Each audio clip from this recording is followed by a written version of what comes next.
across the farm is not dew, it's ice.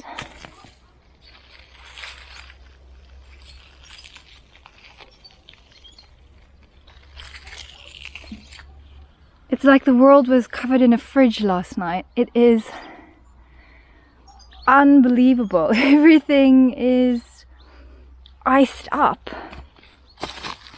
I believe it went down to 1 degree last night.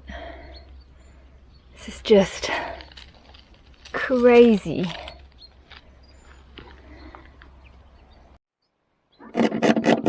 Even my car is covered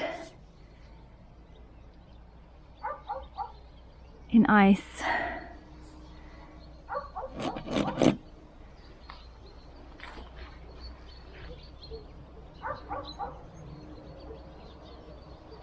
That's just crazy.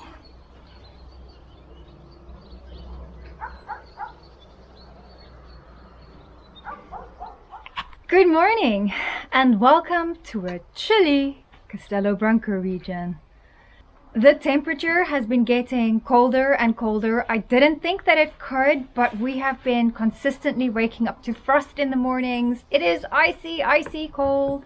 The dogs are sleeping under extra blankets. I've got the heater, the gas heater running all day long. I bought an electric heater to keep running all night long, so the temperatures can stay nice and toasty inside the house because it's really, really, really cold outside. We've been averaging nights of between 1 and 2 degrees. So every morning has been a winter wonderland waking up to the farm. On the renovation side, this has been week 10 of the renovation project. We had a bit of a slow start to the week, but we ended off strong, so I'm happy about that. I made a long list of things that were still outstanding and that we still need to get going, because I was feeling like things were going a little bit slow and that we weren't making progress, especially this week. So I made a list. I had a good conversation with the builder. We went through all the things that still need to get done, and I'm really, really happy that we've put a plan together of what happens when, and that's why the week ended off strong. I now also have a timeline for finishing, which is great news because the end is now in sight.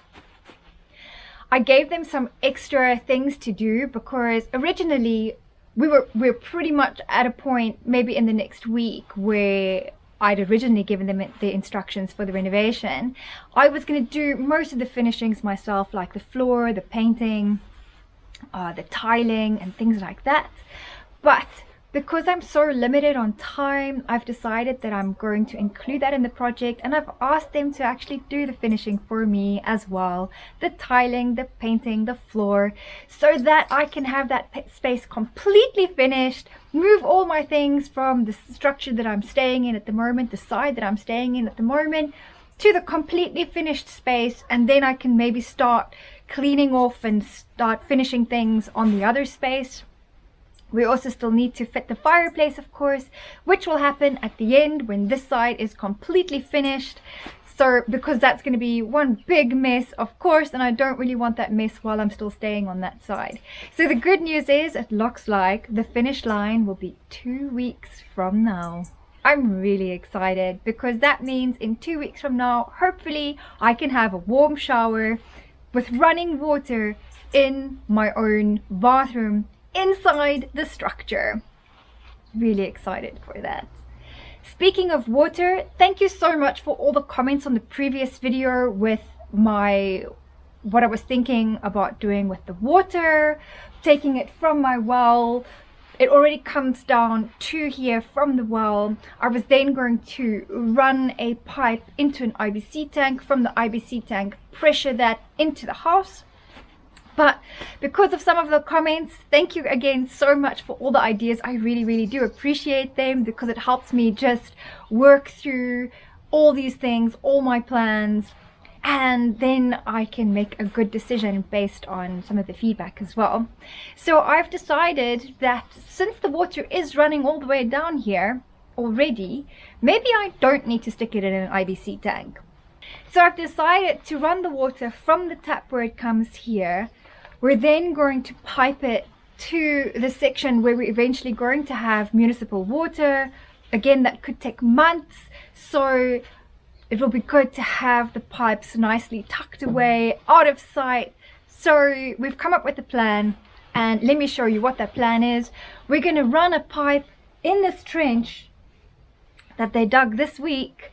We're going to run it around the wall so it's nice and hidden away. We're going to bring it into the area where the municipal water will be pumped into, so the entry point for the waterway, so that for all intents and purposes everything is set up that when I do get municipal water, I can choose to disconnect my well water, connect to the mains water at the same point. So the well water already comes all the way from the well down here into this tap. There is a pump at the top of the well which pressures the water down here.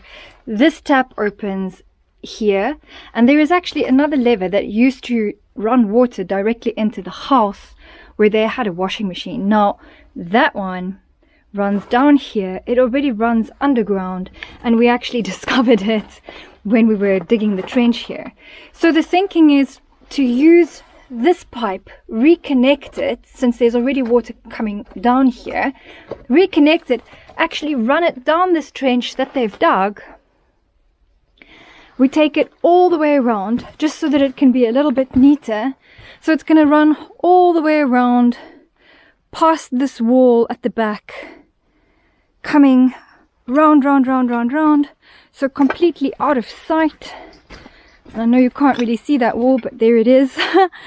So past this wall, and then it will connect back over here where the water currently will go into the house. These pipes will connect through here, through a hole in that wall, to then my well water coming in. And right there on that corner is where the municipal tap is as well, so the entry point for the mains water. So when that is ready and connected, we can disconnect the well water, connect the mains water, and all still runs through this main entry point into the house. And yeah, so let's hope that plan works. So hopefully we'll be doing that in the coming week as well. Quite excited for where things are and what we're going to be doing over the next 2 weeks. I'm really excited to show you my finishings. In the last couple of weeks I've been running around just getting all my finishings, getting all the light fittings, all the fittings, the floor, the tiles, the bathroom fittings, to finish off this side. So I'm so excited to show you guys that, but that'll probably only be in 2 weeks time. The other thing that happened this week was that I decided to do my olive harvest. Well, I didn't so much decide as it was necessary. I'd been waiting so long to get it done that it was just time to do it, because I was going to lose the harvest and that would be a tragedy. So I did it. It took me 2 days to harvest all of my trees. Took it to the press. That was such an exciting process. So I have been on the farm now since June this year. So that's more or less 6 months that I've been on the farm. I still don't know much about farming, but for 2 things I am really grateful, and I'm happy that I accomplished at least these 2 things during my stay on the farm.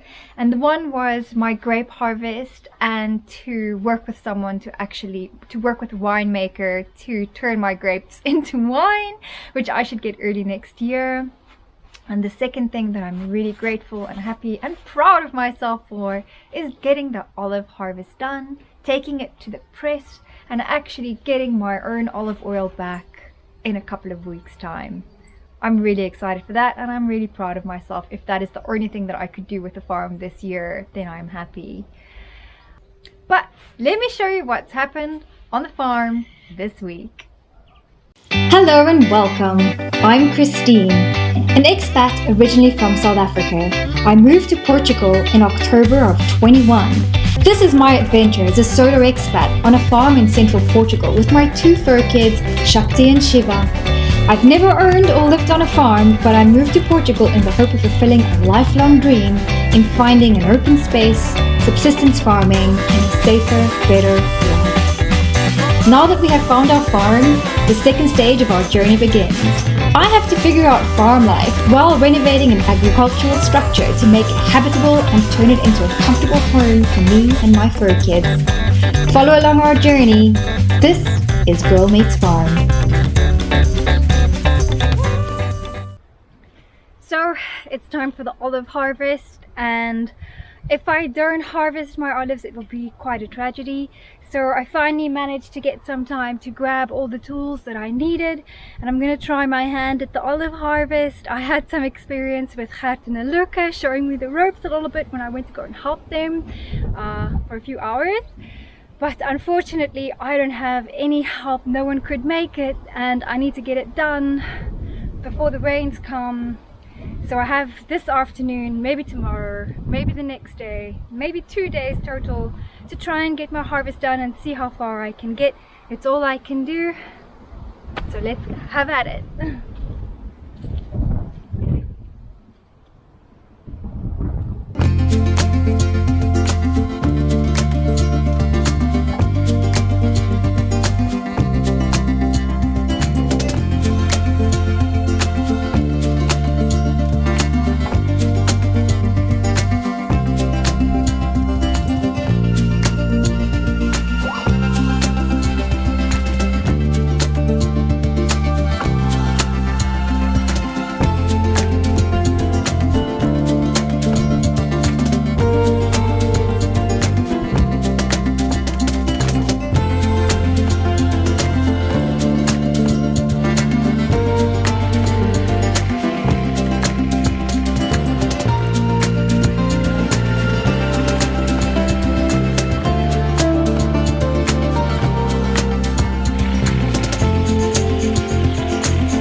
End of day 1, week 10. Nothing happened in there today, unfortunately, but we did discover a wall that was forgotten in the plastering, and this was all open. I could see the insulation straight through the bricks. So the two of the team that did show up yesterday started with the plaster of this wall, and we'll probably continue plastering this today. It needs to go from here until this point. This is the outside courtyard, and it needs to obviously go up and plastered all across all of those exposed bricks still, and fill all the gaps and all the openings so that no cold air gets through there. The other thing they tried to do was to further the trench for the water treatment system, but because they're hitting granite pretty much not even within 30 to 50 centimeters below ground level, they stopped doing that and are waiting for further instructions. The builder has suggested that we change from a treatment plant to a septic system, but I still need to have that conversation with him. So there's a couple of things that we still need to sort out on this build. Hoping to do that sometime this week so that we can get the correct system in place. I can't have a septic tank that actually has an outlet into the agriculture because there are aquifers down here and I have a full vineyard, which is why the treatment plant made a lot of sense, because it treats the water or the liquid before there is an outlet that would let it go. So the water is grey water when it leaves, which is fine, it's not too bad. It is more clean than a normal septic tank water. The only other option is that I get a completely closed septic system, that nothing goes out. That is the best for the environment in terms of letting liquid out, I guess. So we'll see this week what happens with that. Well, I'm at the last 2 trees. Of my 40 trees, only 17 actually carried olives this year.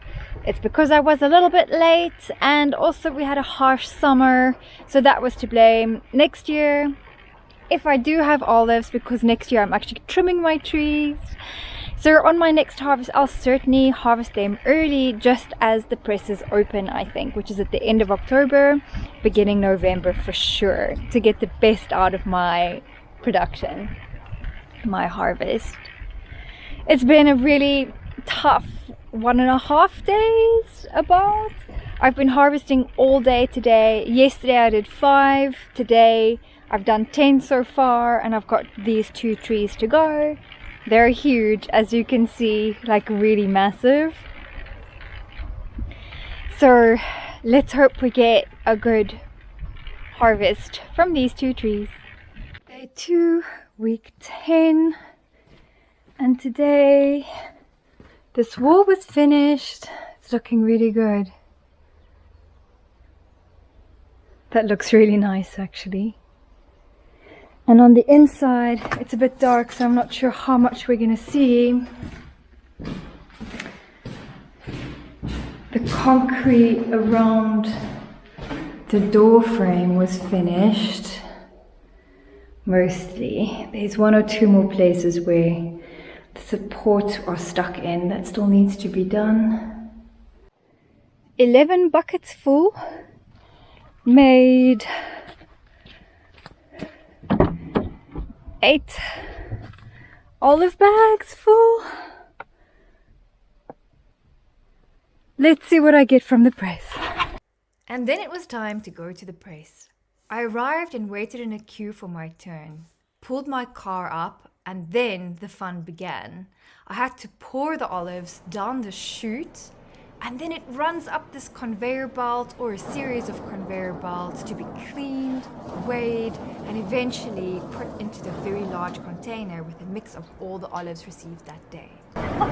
Muito interessante!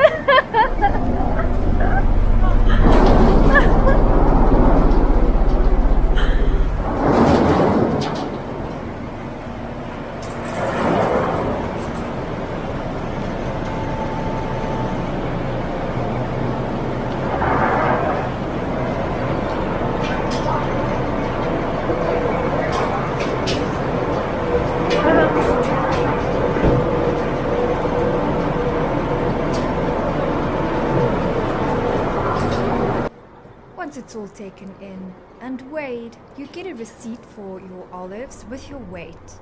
The ratio is more or less 10% of kilos will become olive oil. 169 kilos! It's a lot more than I thought.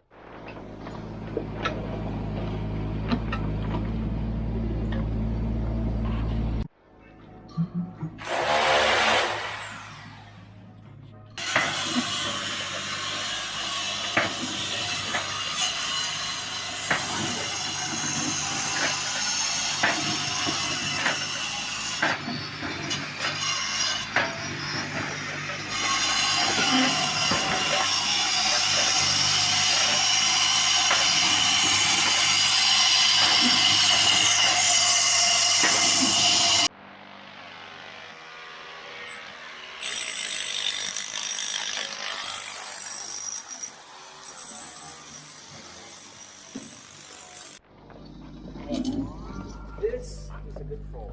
Yeah. It's got to go there, because otherwise this is coming all the way up there. And there's not much.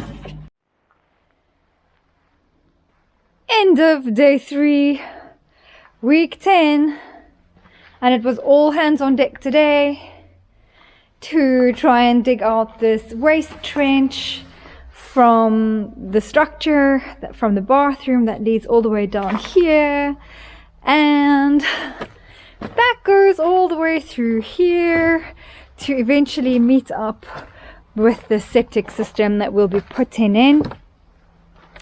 The line kind of dips a little bit from where it starts.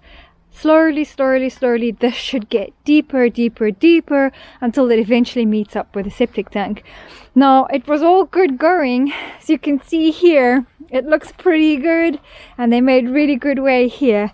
But right here in the middle, they reached granite. There was a big granite slab here and a big granite slab over there. They're still trying to make their way through this one, but I think it was excellent effort for today. How are you gonna get out there now, baby? Good boy. And because it's a Friday, we have to kind of just deal with this for the weekend, which is fine. I'm glad that this is dug and this is done. So on Monday, we can lay the pipes and we can finish and close this up. And that's a big part of this process all done. And over here, we've just kind of done this makeshift barrier so the dogs don't escape out underneath. And of course, here it continues to meet up with the original trench we dug that meets to the septic tank. Yeah, some big digging, lots of noise today, but all in all, looking really good, and I'm happy with the progress. The other thing that happened today was that, let's just quickly get through the obstacle course here. They managed to, I'm not sure if you can see that because the light is so, let me see if I can stand on my tippy toes. They managed to drill the hole through the wall where the extractor is going to go in for the bathroom. So that's good news. We can fit that on Monday as well, and then clean up this area and start fitting all the sanitary ware. Yay! I'm so excited. Really made some good progress again, and things are looking up.